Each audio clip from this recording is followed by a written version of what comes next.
Amwe mu mateka dukesha ibinyamakuru bitandukanye byandika ku nkuru za hano mu Rwanda no hanze y'u Rwanda bavuga ko Israel Mbonyi yari umunyeshuri w'umuhanga cyane cyane ngo umuziki wari waramugendeyemo ku buryo n'umwarimu wabigishaga primaire yo yabaga ari kwigisha ngo Israel Mbonyi yabaga ari gucuranga ku ntebe za pupitre cyangwa ngo ari kwiririmbira indirimbo z'Imana. Nubwo ngo amasomo ya gitari yize afite imyaka mike yabaye intangiriro y'umuziki waje kuba ubuhamya bw'ubuzima bwe. Israel Mbonyi ni yabaye gusa umuhanzi, yabaye ijwi ry'umuntu uhumuriza riganisha rituma buri muntu wese niyo yaba yumva acitse intege hari ibyiringiro cyangwa hari Imana ikuri hafi. Turagenda twifashisha zimwe mu ndirimbo nawe uzi ujya uririmba za Israel Mbonyi nk'indirimbo yitwa Hari Ubuzima n'izindi ndirimbo turagenda tukumuzaho cyangwa turagenda tuvugaho kuri buri album ko yagiye ayisohora uko abantu bagiye bayireba. Buri kimwe cyose bibaza kuri Israel Mbonyi uraza kuva muri iki cyegeranyo naguteguriye usobanukiwe.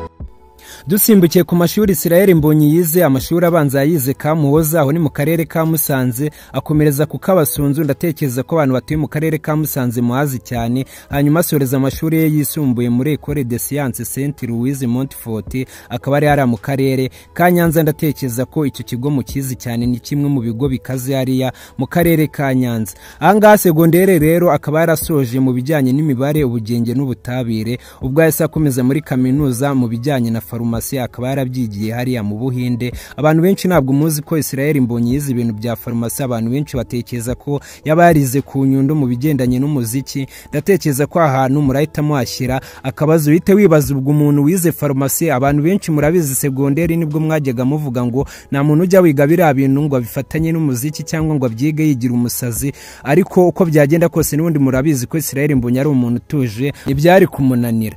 Israel Mbonyi rero akaba yarakomeje na PhD, akaba ari gukomeza kwiga. Turaza kurebera hamwe impamvu yatangaje mu binyamakuru bigiye bitandukanye, aho umunyamakuru umwe yigeze kumubaza ko ari umustar ku ibintu byose asa nkaho yabibonye nubwo atarashyingirwa. Nabyo turaza kubigarukaho kugira ngo urusheho gusobanukirwa niba ari n'umukobwa bigeze kuvugwa mu rukundo. Byose ndaza kubikubwira hano kuri Kura TV Show. Icyo ngusaba ni ugukurikirana iki cyegeranyo cy'amateka ya Israel Mbonyi naguteguriye paka kigeze ku musozo.